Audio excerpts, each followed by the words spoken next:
visi dan mimpi Bapa. Ku serahkan seluruh hidupku seperti anak panah di tangan pahlawan, siap dibentuk, diasah olehmu. Berjalan dengan firman dan kuasa Roh, membawa realita kerajaan.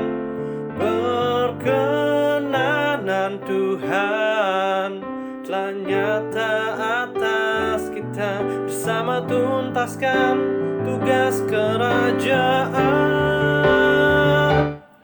membawa perubahan atas kota-kota, mempengaruhi masa depan bangsa. Saatnya telah tiba, kuasa kolaborasi terjadi antara anak dan Bapa, terjadi kegerakan.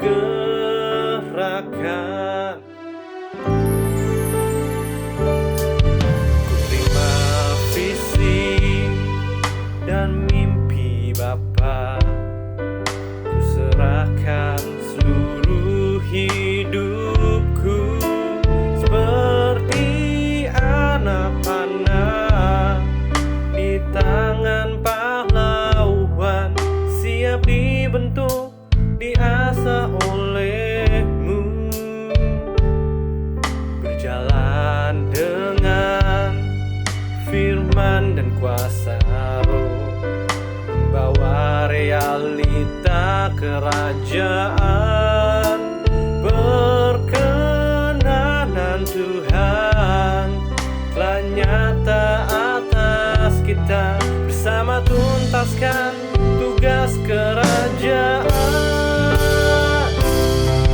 membawa perubahan atas kota-kota, mempengaruhi masa depan bangsa.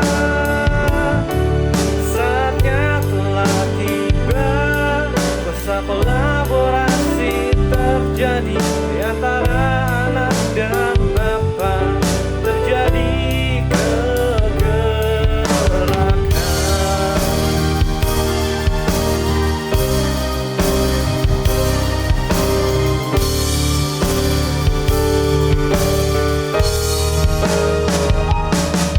Membawa perubahan atas kota-kota, mempengaruhi masa depan bangsa.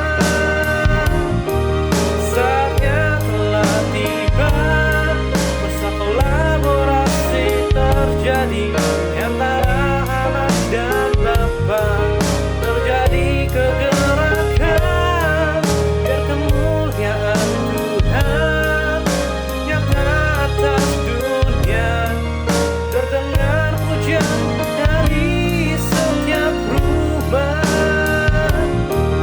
Masanya telah tiba, masa kolaborasi terjadi antara anak dan Bapa, terjadi kebangkitan.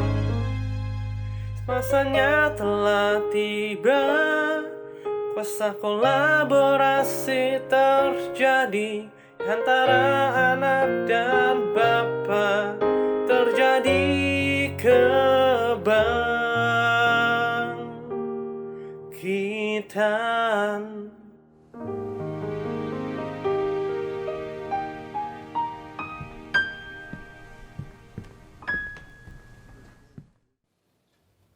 Selamat pagi semuanya. Saat ini saya sangat merasakan kegairahan dari Tuhan. Jadi memasuki tahun ini, Tuhan telah memberikan gairahnya di dalam hati saya, di dalam roh saya. Dan saya percaya kegairahan yang diberikan Tuhan di dalam tahun ini Karena Tuhan sedang menyediakan sesuatu yang luar biasa di dalam kehidupan kita. Sebagai orang-orang benarnya, sebagai orang percayanya, Tuhan sedang menyediakan semuanya, dan apa yang telah disediakan Tuhan pada tahun ini, itulah yang akan diberikan kepada kita. Oh, puji Tuhan untuk itu. Itu sebabnya saudara, di dalam JGF, ya, bagi saudara yang ikut live streaming, mungkin saudara juga boleh lihat channel YouTube Mulyono Sakaria. Karena di channel YouTube Mulyono Sakaria, di situ sekarang ini kita sedang bahas tentang bisnis, tentang usaha, tentang memulai usaha, dan nanti bulan Maret kita akan beri contoh tentang usaha-usaha, ya, atau studi kasus yang benar-benar ada, kita berikan contoh sehingga saudara semua yang ada di dalam kelompok ini, saudara yang melihat tayangan ini, saudara bisa melihat program crossover juga. Ketika perekonomian semakin merosot, kita tidak terbawa oleh arus dunia ini, tetapi kita menciptakan dunia kita sendiri, ya, yaitu dunia di dalam Tuhan. Nah, saya percaya ketika saudara mengikuti terus apa yang dilakukan di JGF ini, Tuhan akan membuat saudara berbeda. Sementara yang lain mungkin ada terpuruk karena pekerjaan semakin lama itu bukan semakin baik, tetapi semakin sulit. Nah, kalau saja di antara kita semuanya mau meluangkan waktu sedikit untuk memulai usaha, saya percaya roh kemiskinan akan hilang, akan dituntaskan dari hidup kita. Dan kita tidak akan terhimpit oleh kekhawatiran dunia ini, oleh tipu daya kekayaan. Kita tidak pernah terhimpit, tetapi kita menjadi orang yang merdeka.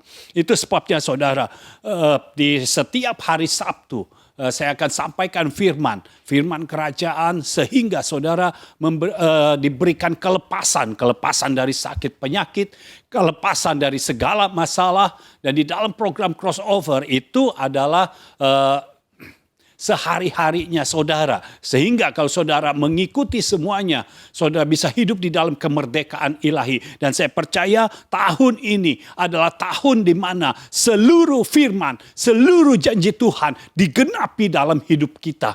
Dan kalau janji Tuhan, firman Tuhan digenapi dalam hidup kita, kalau ini berasal dari Tuhan, tidak ada satupun yang bisa menghalangi itu terjadi dalam hidup kita.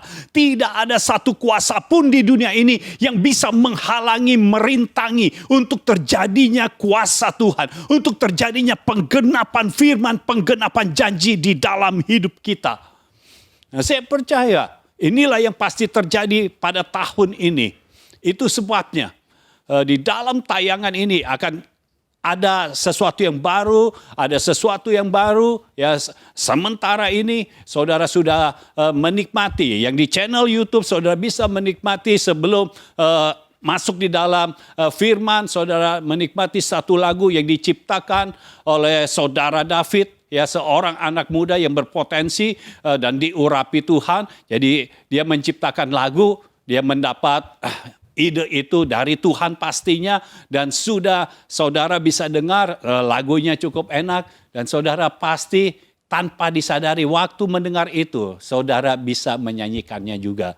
Nah, saya percaya tiba-tiba saja potensi saudara yang terpendam akan dimunculkan oleh Tuhan, karena tahun ini segala sesuatu yang terbaik akan Tuhan curahkan dalam hidup kita.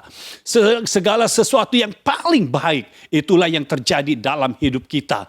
Karena segala sesuatu yang harus terjadi pada tahun ini pasti terjadi di dalam nama Tuhan Yesus. Pasti terjadi, tidak mungkin tidak. Karena Tuhan sudah berfirman dan firman-Nya pasti jadi. Saat ini kita belajar dari Abraham dan Sarah, ya. Ini tentang anak perjanjian. Kita tahu dari kesatuan suami istri yang Tuhan inginkan adalah keturunan ilahi, adalah anak perjanjian.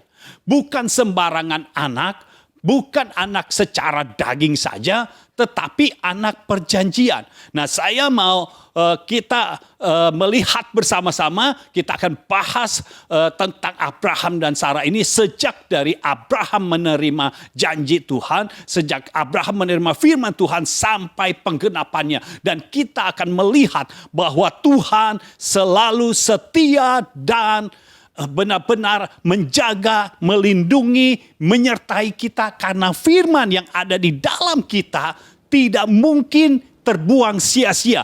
Firman yang ada di dalam kita yang sudah kita terima pasti akan digenapi. Haleluya.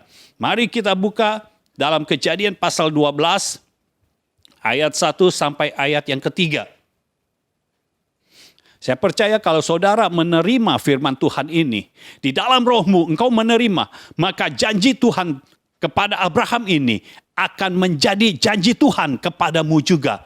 Dan pada tahun ini, apa yang Tuhan lakukan dalam hidup Abraham akan dilakukan juga di dalam hidupmu. Apa yang Tuhan lakukan dalam kehidupan Sarah akan dilakukan juga di dalam hidupmu.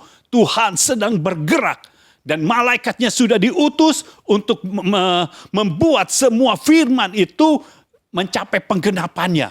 Itu sebabnya saya percaya ketika kita terbuka hatinya, kita mau berubah sesuai dengan firman yang kita dapatkan. Maka firman yang di dalam Alkitab ini khusus untuk Abraham, sekarang menjadi khusus untuk kita juga. Karena Tuhan memberikan firman-Nya. Tuhan melepaskan firman-Nya pada hari ini.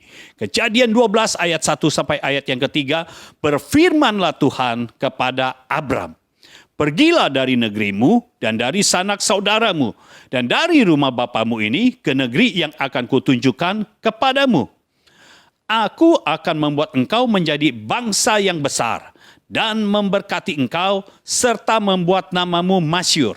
Dan engkau akan menjadi berkat. Aku akan memberkati orang-orang yang memberkati engkau dan mengutuk orang-orang yang mengutuk engkau. Dan olehmu semua kaum di muka bumi akan mendapat berkat. Jadi saudara, saya bagi ada 6 poin janji Tuhan kepada Abraham. Jadi 6 janji ini akan menjadi milik saudara juga ketika saudara terima itu. Di dalam rohmu engkau menerima itu, maka janji ini menjadi milikmu juga. Yang pertama, Abraham menjadi bangsa yang besar. Ya, Abraham akan menjadi bangsa yang besar. Nah, keadaan pada saat itu Abraham belum punya anak. Tetapi ini janji Tuhan. Abraham menjadi bangsa yang besar. Lalu yang kedua, Abraham diberkati. Karena Abraham menjadi bangsa yang besar, Abraham harus diberkati. Kalau tidak diberkati, punya bangsa yang besar, oh itu sengsara sekali saudara. Bangsanya besar tapi miskin, itu sengsara. Itu sebabnya Tuhan kalau memberi janji, memberi firman, itu tidak setengah-setengah, pasti full, pasti lengkap. Ya, Abraham menjadi bangsa yang besar, lalu Abraham diberkati supaya bangsa yang besar itu bukan hidup dalam kemiskinan, bukan hidup dalam kesengsaraan, tetapi hidup di dalam kelimpahan. Yang ketiga, nama Abraham akan dibuat terkenal atau masyhur. Nama Abraham akan dibuat terkenal atau masyhur. Lalu yang keempat, Abraham akan menjadi berkat.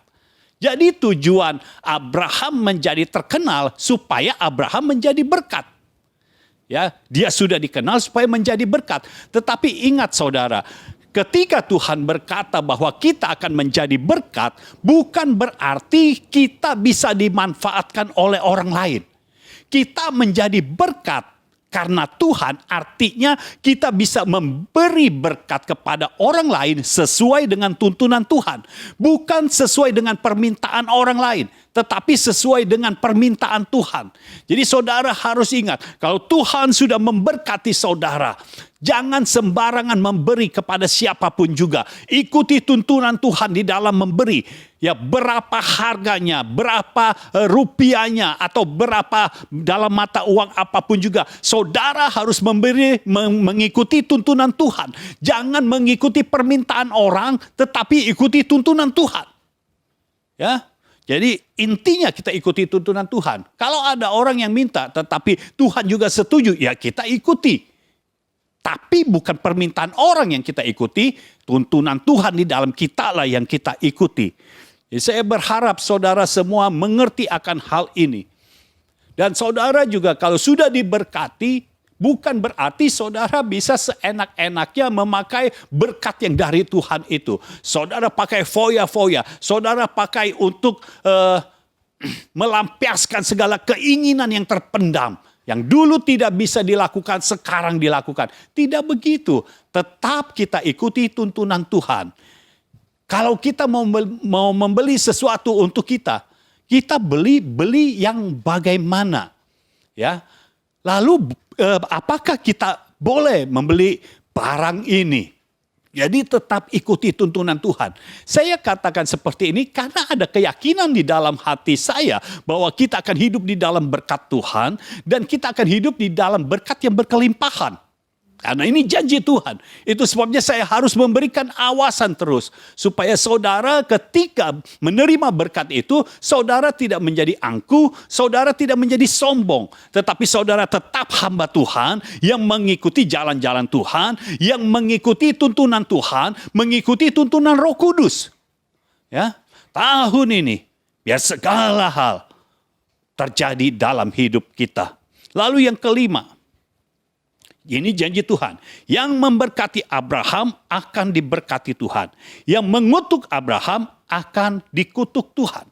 Kenapa sampai Tuhan menjaga Abraham seperti ini? Yang memberkati Abraham akan diberkati oleh Tuhan. Yang mengutuk Abraham akan dikutuk oleh Tuhan. Dengan perkataan lain, semua orang yang berurusan dengan Abraham akan berurusan dengan Tuhan. Kenapa seperti ini? Karena yang keenamnya, semua kaum di muka bumi akan mendapat berkat oleh karena Abraham. Karena semua kaum di muka bumi akan mendapat berkat oleh karena Abraham. Itu sebabnya Tuhan sangat menjaga Abraham. Tuhan sangat memelihara Abraham. Sama seperti Tuhan menjaga Abraham. Demikianlah Tuhan juga akan menjaga kita, menyertai kita, melindungi kita. Supaya semua janji, semua firman Tuhan ini digenapi dalam hidup kita. Oh, haleluya. Nah, pada saat ini saya ingin menyoroti janji Tuhan atau firman Tuhan kepada Abraham di poin nomor 1. Abraham menjadi bangsa yang besar. Karena posisi Abraham belum punya anak.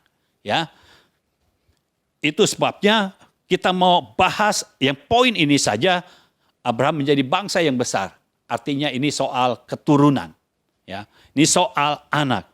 Nah, setiap kita yang berpegang kepada firman, kita bergantung kepada Tuhan dan berpegang kepada firman. Setiap kita yang memiliki firman, kita orang benarnya Tuhan, kita orang yang percaya kepada Tuhan, yang kita memiliki firman, maka sorga akan membackup kita. Sorga akan membackup dan membela kita. Jadi betapa pentingnya saudara memiliki firman. Karena kalau saudara memiliki firman, maka sorga yang membackup saudara, sorga yang membela saudara. Bukan dunia ini lagi, tetapi sorga yang membackup dan membela saudara. Nah, bagaimana caranya kita melihat? Bagaimana caranya sorga membackup dan membela Abraham? Oh, luar biasa. Biar ini terjadi di dalam hidup kita. Sorga membackup kita, sorga membela kita. Yang pertama, Abraham diberikan Roh Kristus. Kejadian 14. Kejadian 14 mulai ayat 17. Kejadian 14 mulai ayat 17, setelah Abraham kembali dari mengalahkan Kedorlaomer dan para raja yang bersama-sama dengan dia, maka keluarlah raja Sodom menyongsong dia ke lembah Siawe, yakni lembah raja. Melkisedek, Raja Salem, membawa roti dan anggur. Ia seorang imam Allah yang maha tinggi. Lalu ia memberkati Abram, katanya, diberkatilah kiranya Abram oleh Allah yang maha tinggi, pencipta langit dan bumi, dan terpujilah Allah yang maha tinggi yang telah menyerahkan musuhmu ke tanganmu. Lalu Abram memberikan kepadanya 1/10 dari semuanya. Nah, perhatikan saudara, ini kejadian di mana pada saat itu Abraham waktu keluar dari Ur Kasdim, ya, dia ikut bapaknya, lalu dia keluar dari Haran karena bapaknya meninggal di Haran. Dia keluar, pada saat dia keluar, dia membawa keponakannya, anaknya Haran, yaitu Lot. Nah, ketika dia semakin diberkati, gembala Lot dan gembala Abraham bertengkar. Ya, karena dombanya banyak, jadi mereka mencari air, mencari rumput, bertengkar. Akhirnya bertengkar. Kemudian Abraham meminta kepada Lot, ya udah kita pisah saja supaya kita tidak ribut, tidak bertengkar. Akhirnya Abraham dan Lot berpisah. Ya, Lot ada di kota Sodom dan Gomora, Abraham ada di Kanaan. Nah, ketika Tuhan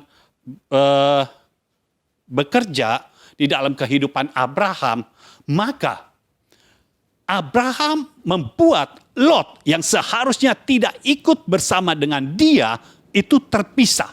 Nah, saya percaya semua orang yang tidak kita perlukan, Tuhan akan membuat kita terpisah dari orang-orang itu. Itu sebabnya saya percaya antara orang benar dan orang fasik akan terjadi pemisahan. Dan Tuhan sendiri yang akan membuat pemisahan ini dengan garis yang cukup jelas dan tegas. Tidak ada lagi orang benar dan orang fasik bercampur sehingga terjadi percampuran. Tapi orang benar akan hidup dengan orang benar, orang fasik akan hidup dengan orang fasik. Terjadi perpisahan antara Abraham dan Lot. Dan ketika terjadi perpisahan, tiba-tiba Kedorlaomer itu menyerang kota Sodom, negeri Sodom. Dan akhirnya Lot ikut dibawa, ditawan, barang-barangnya diambil, dibawa semua. Dan ketika Abraham mendengar hal itu, dia mengejar Kedorlaomer dengan para sekutunya. Ya, jadi ada 4 atau 5 raja di situ, diuber oleh Abraham, dan Abraham mengalahkan mereka. Ya, Abraham mengalahkan mereka, lalu semua barang yang dirampas diambil kembali, termasuk Lot yang ditawan, dibawa kembali oleh Abraham. Lalu kemudian dia sampailah ya di lembah Syaweh, ya. Dia sampai di lembah Syaweh. Nah, ketika dia sampai di lembah Syaweh, yang menyongsong terlebih dahulu adalah raja negeri Sodom. Ya, kalau saudara baca ayat 17, setelah Abram kembali dari mengalahkan Kedorlaomer dan para raja yang bersama-sama dengan dia, maka keluarlah raja Sodom menyongsong dia ke lembah Syaweh, yakni lembah raja. Jadi yang menyongsong Abraham adalah raja Sodom. Tetapi perhatikan apa yang Abraham lakukan. Yang ayat ke-18, Melkisedek, Raja Salem, membawa roti dan anggur. Ia seorang imam Allah yang maha tinggi. Jadi ada 2 raja, yang satu Raja Sodom, yang satu Melkisedek. Lalu lihat, ayat yang ke-19, lalu ia memberkati Abram. Jadi Melkisedek memberkati Abram. Kenapa Melkisedek memberkati Abram? Artinya Abram datang kepada Melkisedek. Abraham saat itu datang kepada Melkisedek, bukan kepada Raja Sodom. Kalau dia datang kepada Raja Sodom, maka Melkisedek tidak memberkati Abraham. Tapi pada saat itu dia memilih, dia datang kepada Melkisedek, Raja Salem. Dan kalau saudara lihat Melkisedek membawa roti dan anggur, kita tahu roti dan anggur adalah lambang tubuh dan darah Kristus. Jadi pada saat itu Yesus belum lahir, tetapi ingat Karena Yesus adalah Allah anak yang adalah roh. Dia tidak berkesudahan. Tidak ada waktunya. Karena dia ada di dalam kekekalan. Abraham pada saat itu menerima roh Kristus. Roh Kristus. Karena roti dan anggur itu lambang tubuh dan darah Tuhan Yesus.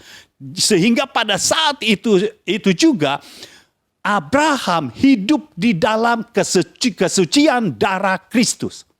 Karena ada anggur yang merupakan darah Kristus menyucikan kita dari segala dosa yang dulu, sekarang, dan yang akan datang. Jadi segala dosa kita dihapus. Saudara mungkin pikir, oh enak dong ya, terima Yesus, darahnya menyucikan kita dan menyucikan semua kesalahan kita yang dulu, sekarang, dan yang akan datang. Berarti enak dong. Iya memang enak.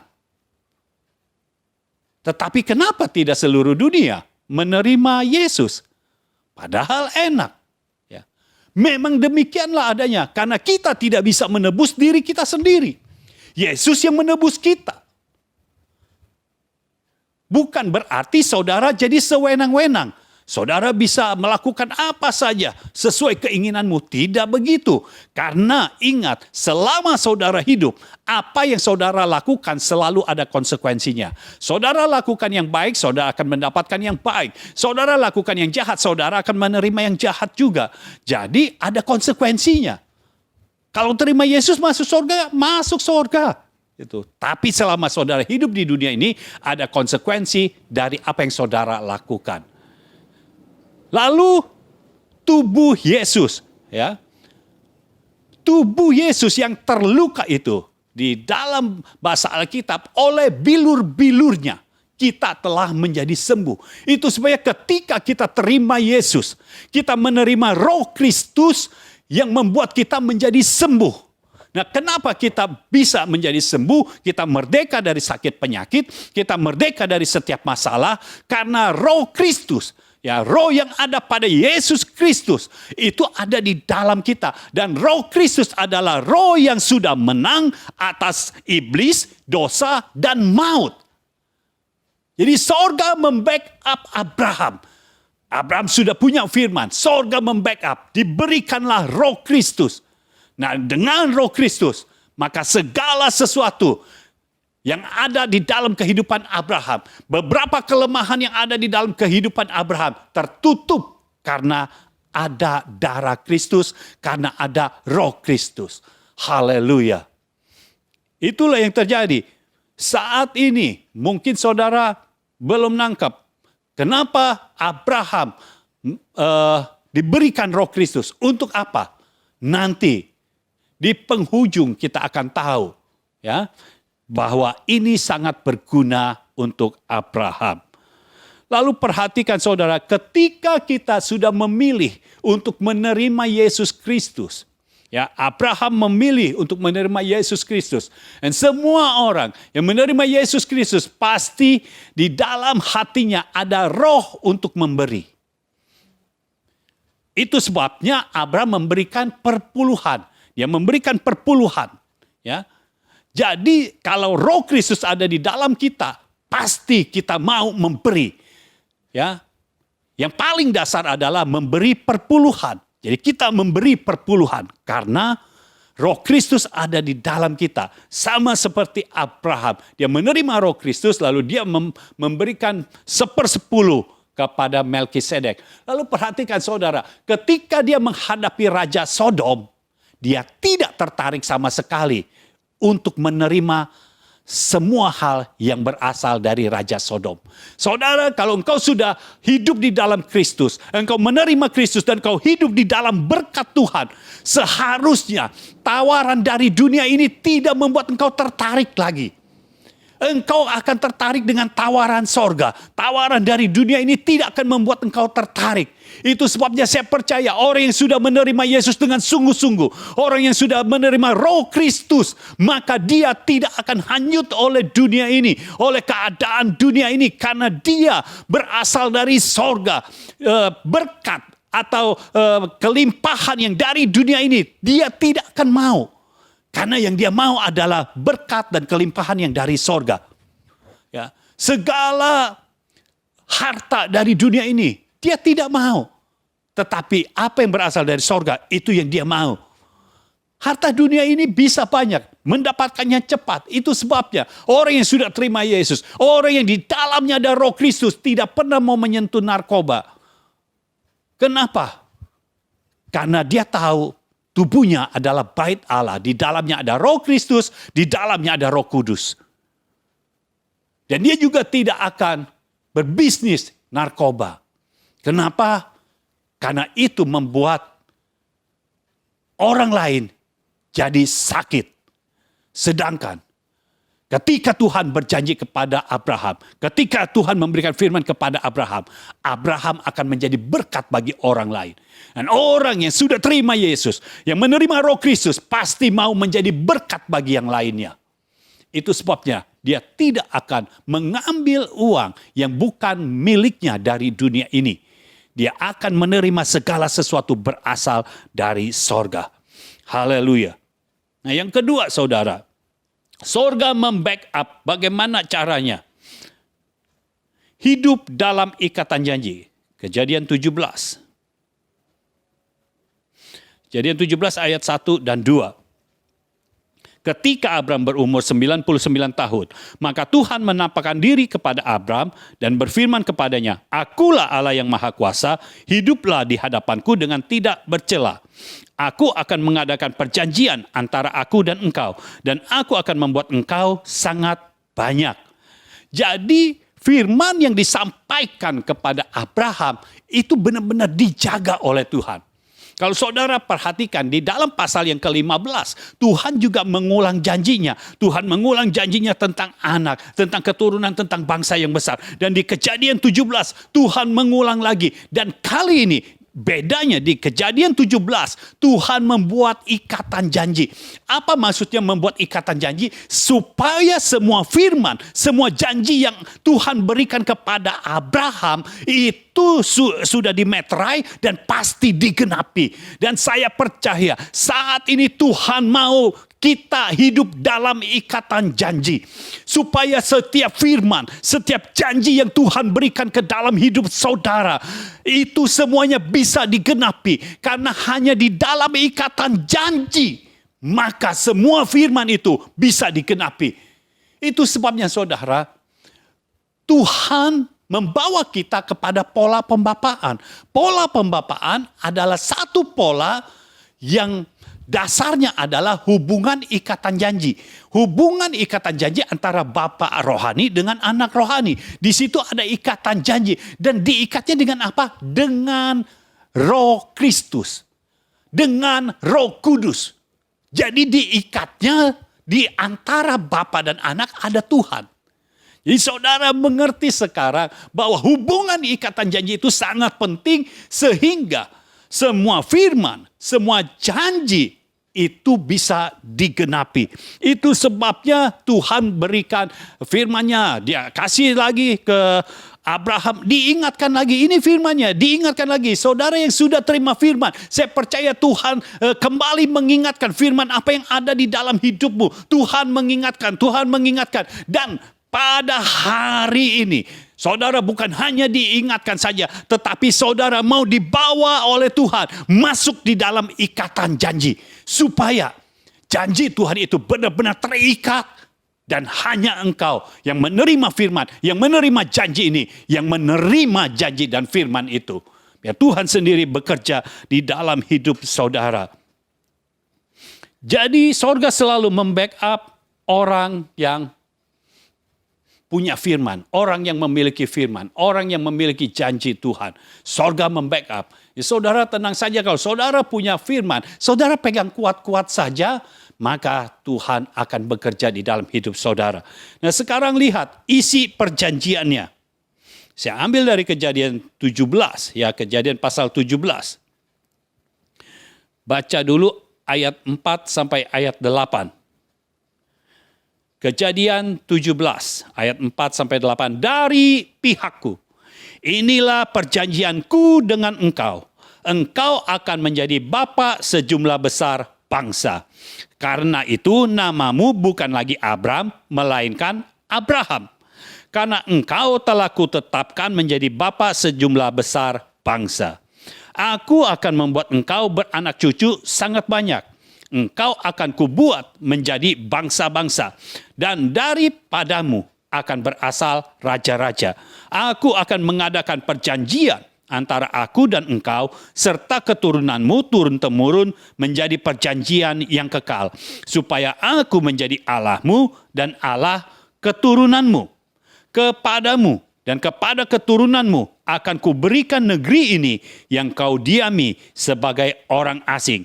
Yakni seluruh tanah Kanaan akan kuberikan menjadi milikmu untuk selama-lamanya. Dan aku akan menjadi Allah mereka. Jadi saudara, isi perjanjiannya ada yang dari pihak Tuhan dan Tuhan minta dari pihak Abraham juga ada. Nah, dari pihak Tuhan yang pertama, Tuhan menetapkan Abraham menjadi bapa sejumlah besar bangsa. Tuhan menetapkan Abraham menjadi bapa sejumlah besar bangsa. Kalau saudara perhatikan, firman untuk Abram waktu itu adalah Abraham menjadi bangsa yang besar. Artinya satu bangsa, saudara. Tetapi ketika Tuhan berikan firman lagi, Tuhan membuat janji ini lebih besar lagi. Saudara bersukacitalah ketika engkau terima firman. Dan Tuhan mengulang lagi, dan Tuhan mau mengikatkan janjinya kepada engkau. Maka janji yang Tuhan berikan kepada saudara itu diperbesar. Tidak sama lagi, diperbesar. Karena Tuhan kita adalah Tuhan yang progres. Ya, diperbesar. Sekarang bukan cuma satu bangsa yang besar, tetapi Tuhan menetapkan Abraham menjadi bapa sejumlah besar bangsa. Artinya lebih dari satu bangsa.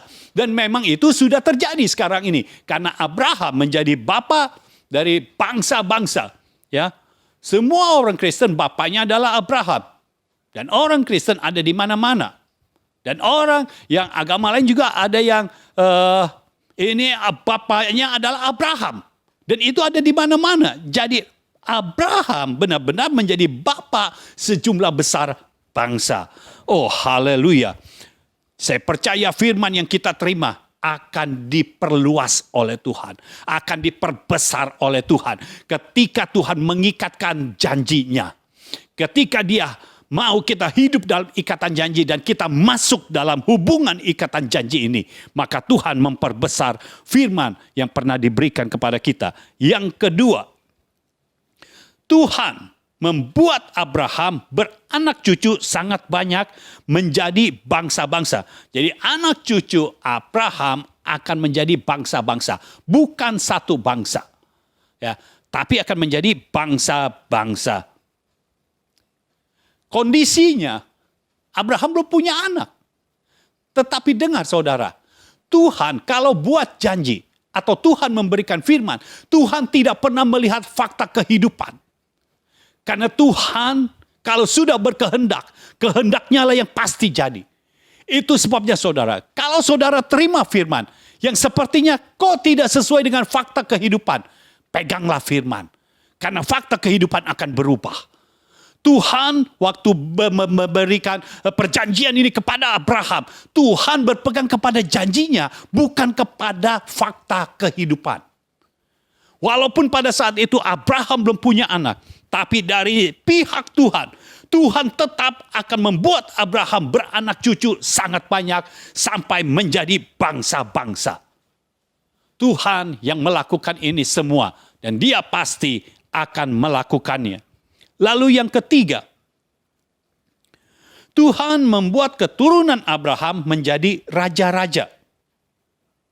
Ya, jadi dari Abraham akan lahir raja-raja. Nah saudara, bapak kita adalah Abraham. Nah firman Tuhan katakan bahwa dari Abraham keturunannya akan menjadi raja-raja. Jadi saudara harus ingat kita ini adalah raja, keturunan raja. Karena Bapa di sorga adalah raja di atas segala raja dan kita ini adalah raja. Tetapi pengertian raja di sini bukan berarti saudara berkuasa untuk sewenang-wenang. Bukan. Pengertian raja di sini karena saudara bisa menentukan hidupmu dari apa yang engkau perkatakan. Setiap raja ketika mau melakukan sesuatu dia pasti berkata. Dia pasti berkata, dia memerintah. Jadi ada kuasa pemerintahan di dalam hidup kita. Ada kuasa di dalam perkataan kita juga. Ketika kita berkata-kata, kita memerintah dengan perkataan kita. Maka segala sesuatu yang di luar kita harus menyesuaikan diri kepada kita. Sehingga mereka semua akan membuat janji Tuhan, firman Tuhan digenapi. Semua yang ada di luar kita harus menyetujui. Tidak bisa tidak. Karena ketika posisi kita seperti raja, maka yang mereka lihat di dalam kita bukan kita sebagai orang biasa. Tetapi kita sebagai anak raja di atas segala raja. Kita sebagai orang yang punya pemerintahan. Oh, saya berharap saudara mengerti akan hal ini. Walaupun saya sulit untuk menjelaskan kepada saudara. Tapi saya berharap Roh Kudus yang akan membukakan ini ke dalam hidupmu. Saudara punya kuasa pemerintahan. Itu sebabnya saudara diberikan kuasa di dalam perkataanmu. Ketika engkau berkata-kata, engkau memerintah, maka itu harus terjadi. Nah, yang engkau katakan bukan kata-kata sembarangan. Kalau raja berkata-kata sembarangan, tidak akan ada yang mau menuruti raja. Tetapi raja harus berkata sesuai dengan peraturan yang ada. Raja dalam posisi ini adalah kita. Kita harus berkata-kata sesuai dengan firman yang kita terima. Pada saat firman yang kita terima, kita lepaskan kembali. Kita perkatakan, kita perintahkan. Maka yang di luar kita harus merespon dengan baik. Saya beri contoh saudara. Sekarang ini ada virus COVID-19. Kita sudah terima firman, oleh bilur-bilur Yesus kita telah sembuh. Artinya kita telah sembuh. Nah, ketika kita perkatakan kembali, oleh bilur-bilur Yesus, aku percaya aku telah sembuh. Nah, segala virus COVID-19 yang belum ada obatnya itu atau apapun juga, virus itu harus mati. Ketika saudara berkata, semua virus harus mati, maka virus itu harus mati. Karena di dalam kita ada kuasa pemerintahan, ada kuasa perkataan. Firman yang ada di dalam kita membuat segala sesuatu itu terjadi. Dan ketika saudara mendapati saudara secara keuangan kekurangan. Tetapi firman yang datang dalam hidupmu, Yesus datang untuk memberikan hidup dan hidup di dalam kelimpahan. Artinya fakta tidak sesuai dengan firman. Nah, apa yang harus dilakukan? Kita perkatakan, kita memerintah, sehingga kekurangan itu harus berlalu dari kita dan kelimpahan harus datang dalam hidup kita. Jadi firman apa yang datang di dalam hidupmu, perkatakan. Pegang kuat-kuat, perkatakan dengan penuh keyakinan, maka saudara akan menerima segala sesuatu yang telah diberikan Tuhan ke dalam hidupmu. Firman telah diberikan Tuhan ke dalam hidupmu. Ketika engkau perkatakan, maka itu yang harus terjadi. Lalu yang selanjutnya, isi perjanjian antara Tuhan dan Abraham. Dari pihak Tuhan. Yang pertama, Tuhan menetapkan Abraham menjadi bapa sejumlah besar bangsa. Lalu Tuhan membuat Abraham beranak cucu sangat banyak menjadi bangsa-bangsa. Lalu yang ketiga, Tuhan membuat keturunan Abraham menjadi raja-raja. Yang keempat, perjanjian ini adalah perjanjian yang kekal. Oh, haleluya. Jadi saudara, kalau saudara bikin kontrak perjanjian, itu selalu ada expirednya. Kontrak perjanjian ini berakhir sampai kapan? Apakah 2 tahun? Apakah 1 tahun? Ada expirednya. Tetapi Tuhan membuat perjanjian dengan Abraham ini menjadi perjanjian yang kekal. Artinya ketika dimulai sekarang, perjanjian ini tetap sampai pada akhirnya. Haleluya. Dan Tuhan mau, kenapa ini menjadi perjanjian kekal? Supaya Tuhannya Abraham, Allahnya Abraham, menjadi Allah dari keturunannya Abraham. Dengan perkataan lain, seperti Abraham mengenal siapa Tuhan, begitulah anak-anaknya, begitulah keturunannya mengenal siapa Allah, siapa Tuhan. Jadi pengenalan Abraham akan Allah akan sampai kepada keturunannya. Kita adalah keturunan Abraham. Itu sebabnya kita akan memiliki pengenalan yang sama seperti Abraham mengenal. Bahkan lebih lagi, karena sifat pengenalan semakin lama pasti semakin kenal. Ya, semakin bertambah kenal dan bertambah kenal. Itu sebabnya ketika Abraham mengenal Tuhan sebagai Yehovah Jireh, Allah yang mencukupi, Allah yang mengadakan, Allah yang menyediakan. Nah, kita sebagai keturunannya, kita pun harus mengenal Tuhan sebagai Yehovah Jireh, Allah yang menyediakan, Allah yang mencukupi, dan Allah yang mengadakan. Jadi kita percaya ketika kita ada di dalam suatu masalah, anggap saja dalam masalah keuangan. Ketika kita ada dalam masalah keuangan, kita percaya Tuhan yang akan mencukupi, Tuhan yang akan mengadakan, bagaimanapun caranya itu cara Tuhan, bukan cara kita. Biarkan Tuhan yang bekerja di dalam kita. Izinkan Tuhan terus intervensi dalam hidup kita. Seringkali ketika Tuhan mau melakukan sesuatu dalam hidup kita, kitanya sudah mengkotakkan Tuhan. Tuhan harus memberkati saya dengan mujizat yang seperti ini, seperti ini. Ingat saudara, Tuhan tidak bisa diatur oleh kita. Kita tidak boleh mengatur Tuhan. Tuhan yang harus mengatur kita, itu yang benar. Itu sebabnya ketika Tuhan mau memberkati kita, biarkan Tuhan bekerja sesuai dengan caranya. Karena kadang caranya itu tidak terlihat oleh mata kita. Tetapi Tuhan sedang bekerja. Ya, pengenalan Abraham akan Allah akan turun kepada kita. Itu sebabnya di dalam pola pembapaan, hal ini akan terjadi. Sama seperti Bapa mengenal siapa Tuhan. Sang anak akan mengenal siapa Tuhan yang sama seperti bapaknya kenal. Dan ini harus diturunkan. Abraham ketika terima firman Tuhan ini, maka Abraham ketika punya anak, dia harus menurunkan pengenalan Tuhan ya kepada anaknya. Sama di dalam pola pembapaan, sang papa akan menurunkan pengenalan akan Allahnya kepada sang anak. Sehingga bapa dan anak memiliki pengenalan yang sama.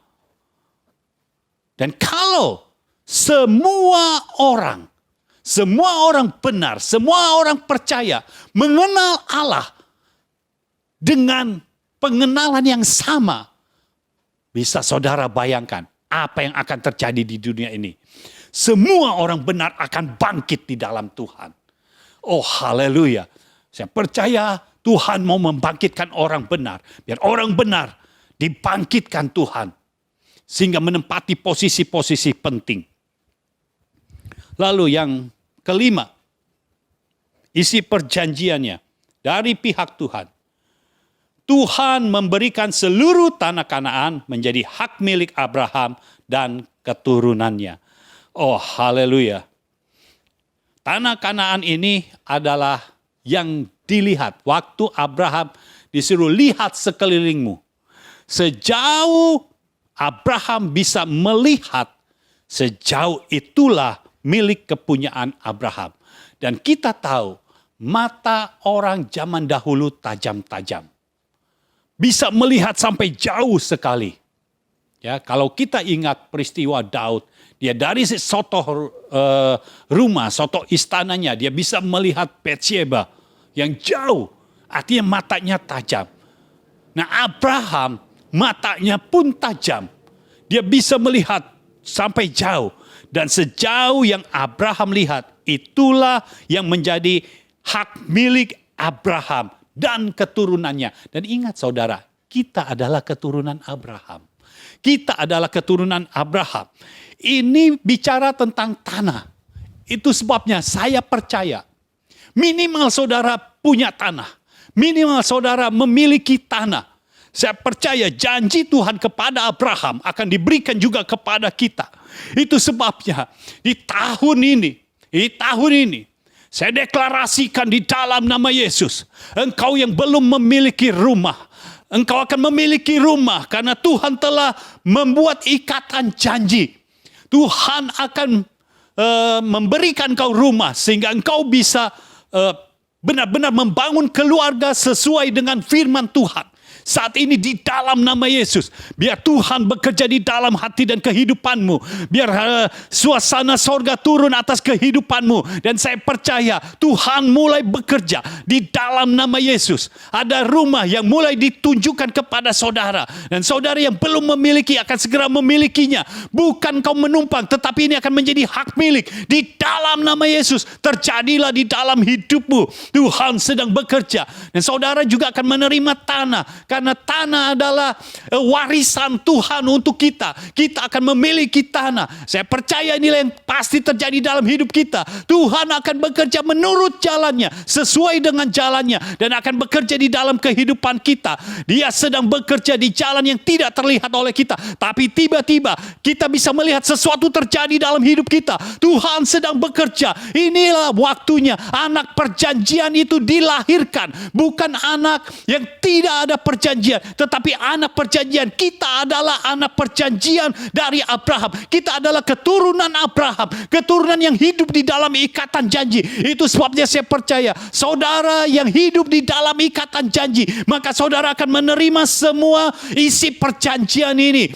Engkau keturunan Abraham, engkau yang akan menerima janji ini. Sampai sejauh mana kau bisa memandang, sejauh itulah engkau akan menerimanya. Oh, biar mata rohanimu terbuka dan kau bisa melihat sejauh mata rohanimu memandang. Sejauh itulah Tuhan akan memberkati engkau. Di dalam nama Yesus saya percaya sesuatu yang besar sedang datang ke dalam hidup kita. Dalam hidup orang-orang benar. Saya bisa melihat orang-orang benar tiba-tiba terangkat begitu saja. Terangkat.